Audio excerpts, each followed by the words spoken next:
The United Kingdom is facing an unprecedented wave of unrest, sparked by the tragic stabbing of three young girls, Elsie, Phoebe, and Alice at a Taylor Swift-themed dance and yoga workshop.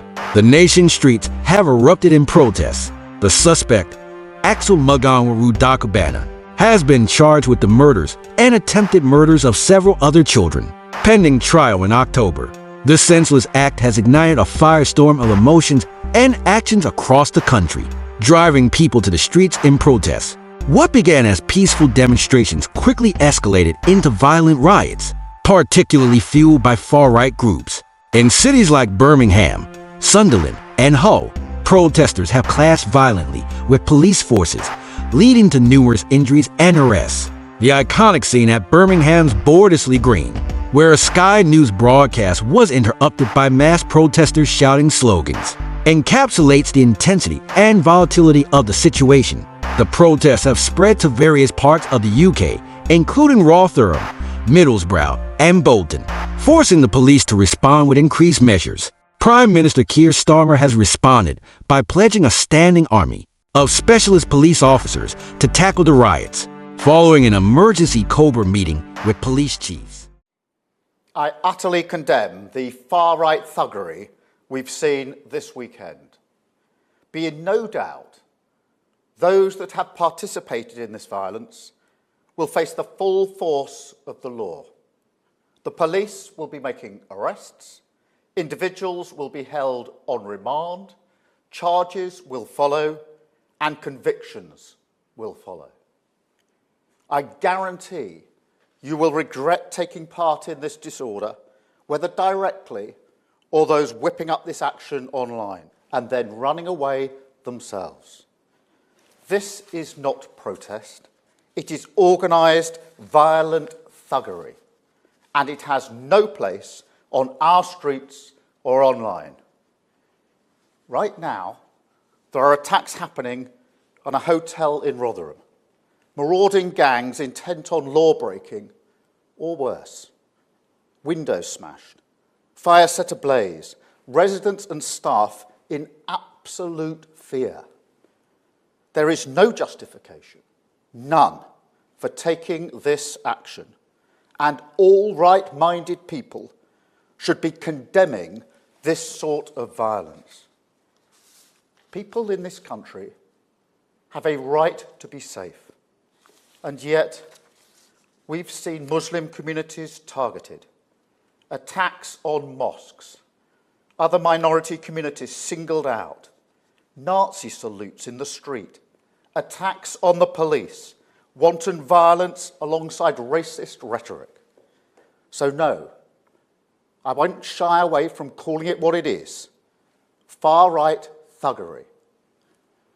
To those who feel targeted because of the colour of your skin or your faith, I know how frightening this must be. I want you to know that this violent mob do not represent our country, and we will bring them to justice. Our police deserve our support as they tackle any and all violent disorder that flares up. Whatever the apparent cause or motivation, we make no distinction. Crime is crime, and this government will tackle it. Thank you. Despite these efforts, the unrest continues to disrupt daily life and create an atmosphere of fear and uncertainty. The human cost of these protests is stark.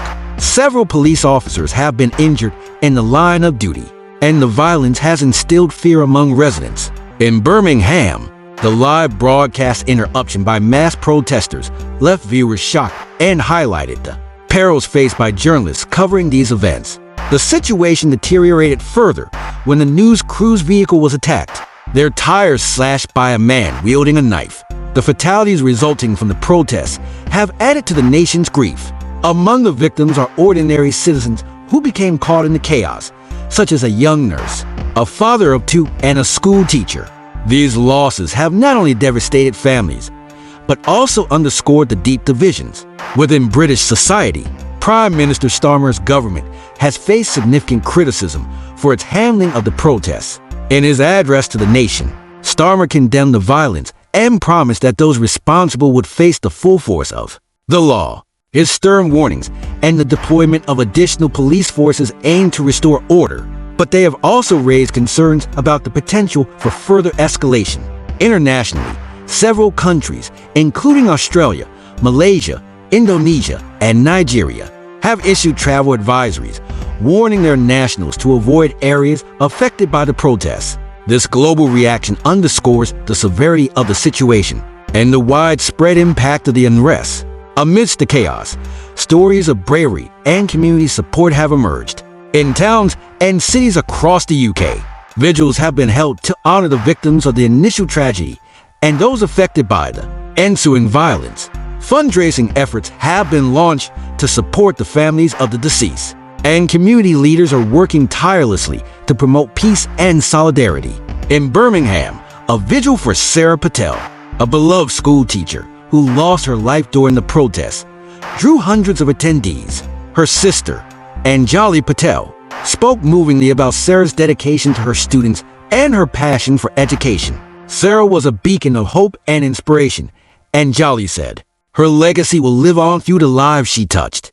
The role of media in covering these events has been both crucial and perilous. Journalists on the front lines have faced significant risks, as evidenced by the Sky News broadcast interruption and the attack on their crew. Despite these challenges, media outlets continue to report on the unfolding situation, providing essential information to the public.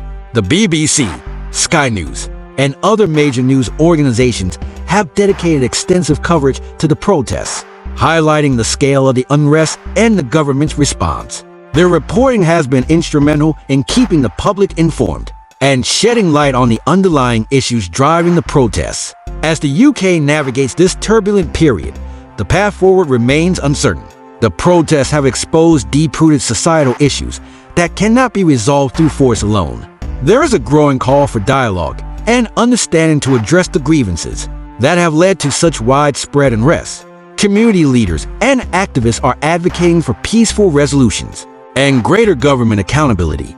They emphasize the need for systemic change to address the inequalities and injustices that have fueled the protests. These voices are crucial in steering the nation towards a more inclusive and equitable future. In the midst of the turmoil, there is a glimmer of hope. The outpouring of support for the victims' families and the collective efforts to promote peace demonstrate the resilience and unity of the British people. As the nation grapples with the aftermath of these events, there is a shared determination to build a better future. The story of Emma Williams, the young nurse who lost her life during the protests, has become a symbol of this hope. Her mother, Margaret Williams, has called for unity and healing, urging people to come together in memory of her daughter. Emma believed in the goodness of people. Margaret said, "Let's honor her by working towards a society where everyone feels valued and protected." The current unrest in the UK is a complex and multifaceted crisis. It has highlighted deep societal divisions and the urgent need for dialogue and reform. As the nation moves forward, the hope is that through empathy, understanding, and collective action, the UK can emerge stronger and more united, honoring the memory of those who have suffered and lost their lives in the pursuit of a better tomorrow.